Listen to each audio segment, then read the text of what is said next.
It's always a pleasure to welcome back to the program Senator James Inhofe, Republican of Oklahoma. Senator, it's good to have you. Well, Thank nice you. to be back with you always, Lars.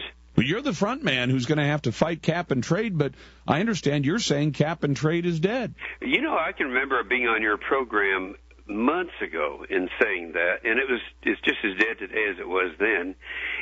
They're in denial right now, Lars. They feel they have to do something for their liberal base.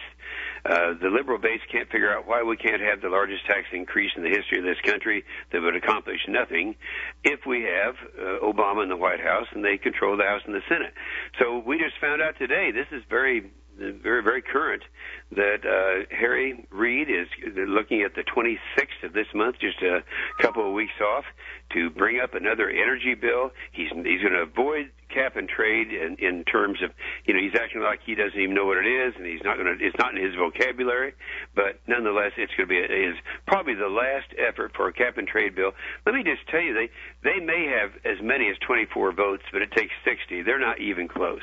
Senator, when you say another energy bill, is Senator Reid going to bring something up that actually would propose to make more energy, or is this more just about controlling the energy business? Because it doesn't seem like the federal government does much lately that generates energy. They seem to want to control things, but not to make more of it. Well, they want to do away with energy. I mean, and they are using the tragedy in the Gulf, and let me say it is a tragedy in the Gulf, but using that to advance their own liberal philosophy. I went through the same thing 20 years ago up at the Exxon Valdez and went up there, and the environmentalists were rejoicing at that time, Lars, saying we're going to parlay this into stopping drilling and all that. Well, that's exactly what's happening right now.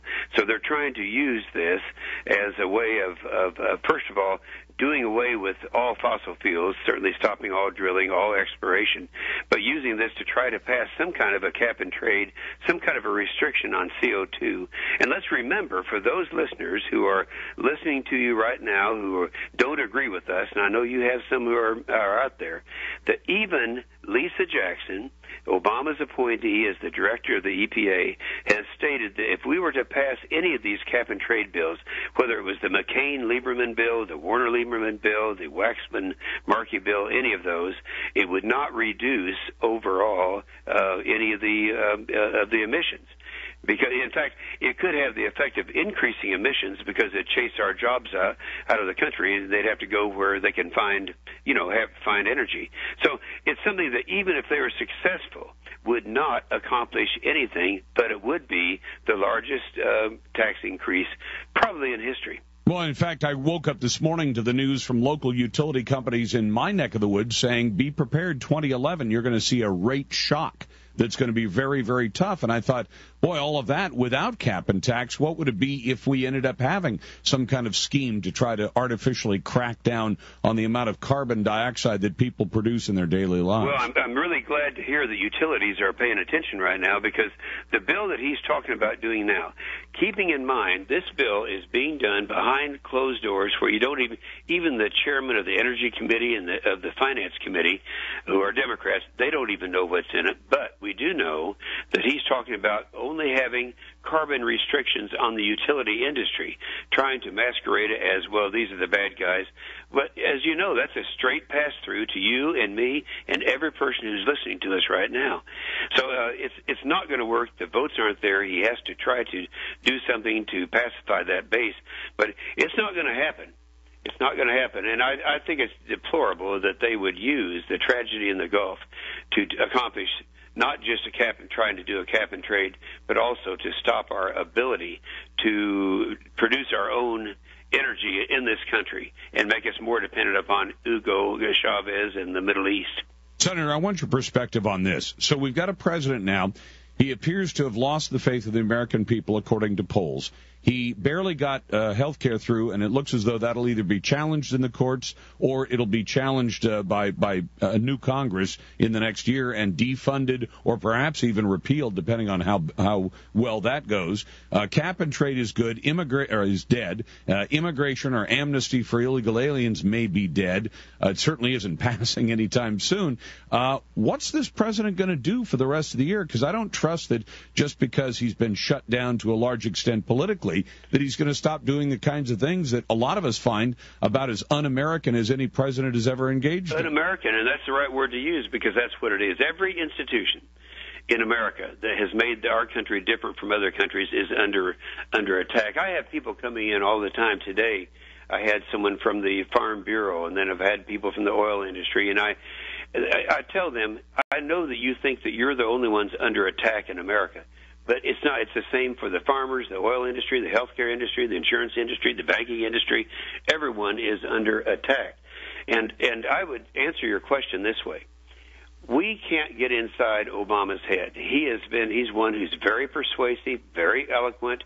He's always gotten his way. He's been able to become president of the United States because of those abilities. And I think in his own mind that he thinks, well, I'm going to go ahead and win this thing because I never lost anything.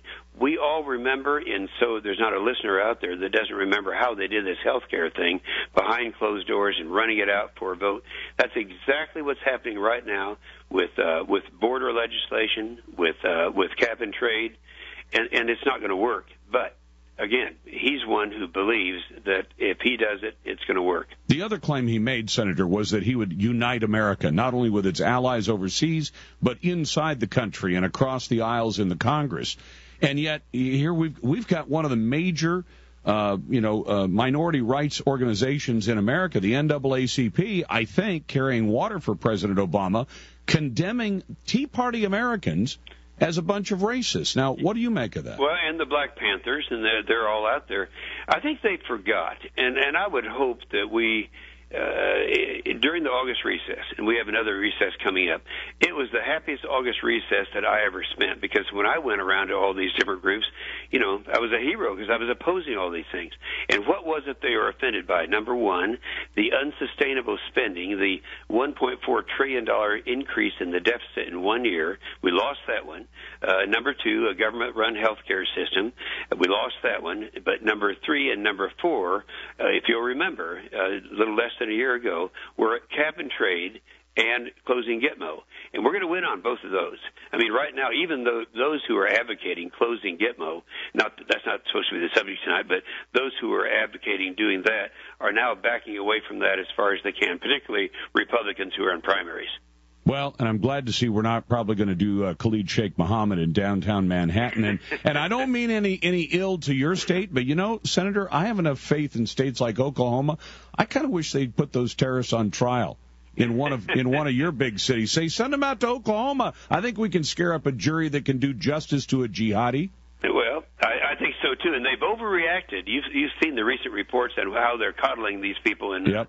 That sickens me. On the other hand, that is a state-of-the-art place. It's the only place in the world that we can put these combatants, and we have to have a place for it. And for this obsession that the President of the United States still has to bring them into the United States either for incarceration or for trial is something that is so unpopular right now that it's no wonder his numbers have plummeted. I'll tell you, when you look around at these races around the country, we're seeing another 1994 at least. Senator Inhofe, I realize I was skeptical the first time you told me it was dead, but to the guy who has been fighting it the longest from the floor of the Senate, thank you very, very much for beating cap and trade. I believe that notices of its death are accurate at this point. They are. The funeral is almost upon us. Thank you, sir. Thank you. You bet. Senator James Inhofe, Republican of Oklahoma, back in just